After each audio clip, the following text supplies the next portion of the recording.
Hi, this is Used, and today I want to talk about hunger.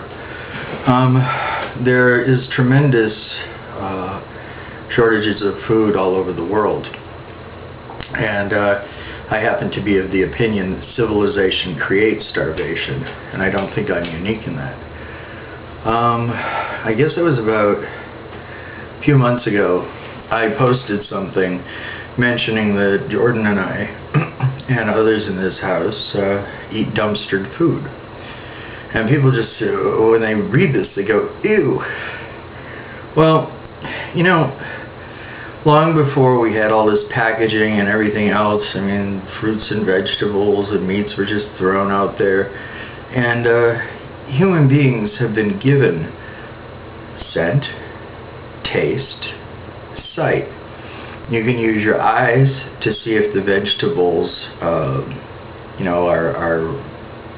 edible. The same thing with the meat. But if you don't believe that, you smell and then you taste.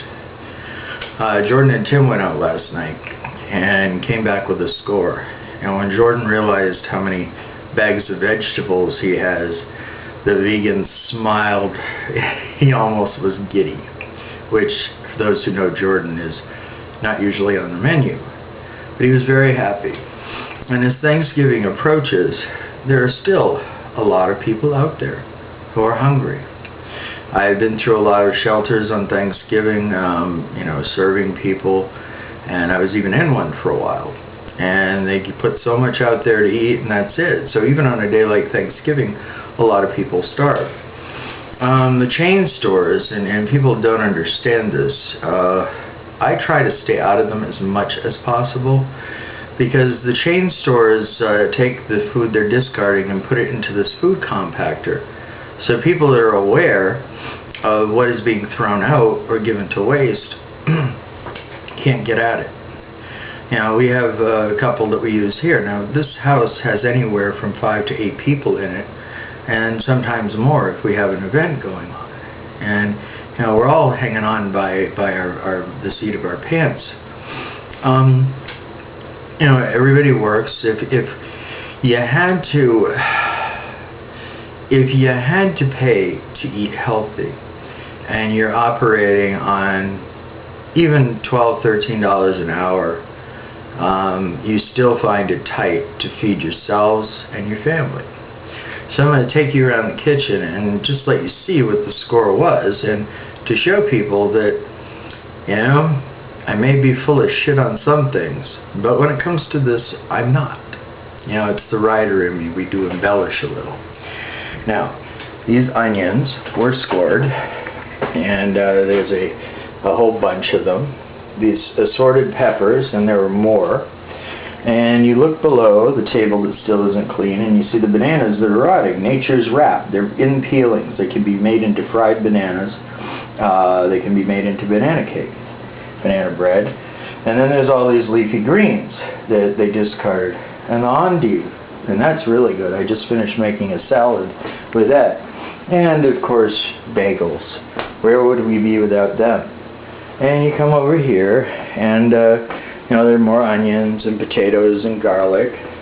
And this would be the Fairy King's Don't Screw With Me counter. And those are all in the process of being processed.